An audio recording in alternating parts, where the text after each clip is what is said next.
Today, I'm talking about the YWBL-WH MT2 to JT3 drill chuck arbor and how it works in a basic shop setup. You will find a link to purchase this and other models at a discount in the description below the video. You can place your order right now. I'm showing this through a screen recording because I can't film the hardware itself at the moment, but the goal is to give you a clear idea of what you actually get and what to expect when you put it into daily use. This adapter sits between your machine's MT2 spindle and a JT3 drill chuck. Did you know that the best discounts on Amazon last only a few hours?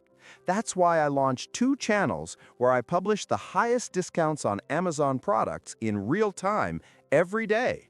Follow the link in the description and subscribe to our Threads and Telegram channels right now to consistently save money on your everyday purchases.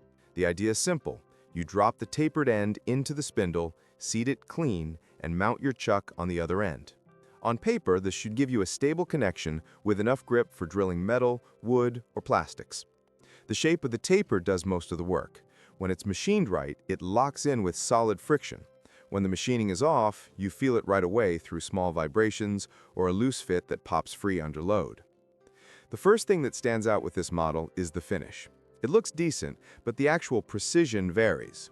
Some users get a snug seat with low runout, and others see noticeable wobble. That comes from how consistent the taper is. If it's even a little out of spec, your bit won't track true. That's the biggest point you should care about with any arbor, because runout kills accuracy fast. Even light misalignment shows up when you drill deeper holes or use larger bits.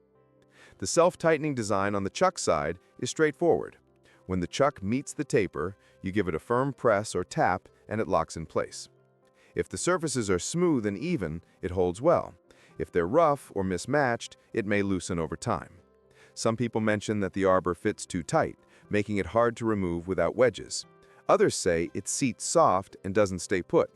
That mixed experience tells me quality control is hit or miss. In day-to-day work, this arbor is fine for light and medium drilling. If you're running small bits, pilot holes, or softer materials, it holds up. When you move to harder steel or larger bits, the weak points start to show. Heat and torque expose any imperfections. If the taper isn't cut clean, the connection slips sooner than it should. If you expect heavy use from a drill press or lathe, you may want something more consistent, since stability matters more than saving a few bucks. The metal feels okay for the price, but it's not premium. The finish can be slightly rough. Edges sometimes show small machining marks. None of this stops the arbor from working, but it does explain why some units perform better than others. Cleaning and deburring the surfaces before mounting helps a bit. A thin film of oil on the MT2 side also improves seating, but it won't fix deeper machining issues. Installation is simple. Push the MT2 end into the spindle and rotate it slightly until it sets. Test it by running your machine at low speed. If you see wobble, stop and reseat it. If the wobble stays, the arbor may be out of tolerance. For the chuck side, make sure both tapers are clean. Press the chuck on firmly. If it doesn't feel secure, don't force it.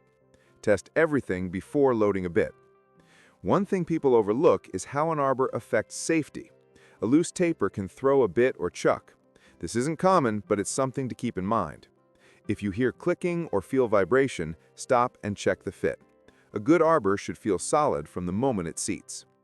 Overall, this adapter works, but expectations should be realistic. It's budget tooling. If you get a well-machined piece, it does its job without drama.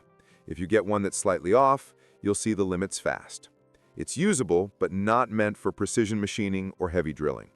But for simple shop tasks, backups, or occasional projects, it gives you what you need for the price. Thanks for watching. If this helped, hit like and subscribe so you don't miss the next review.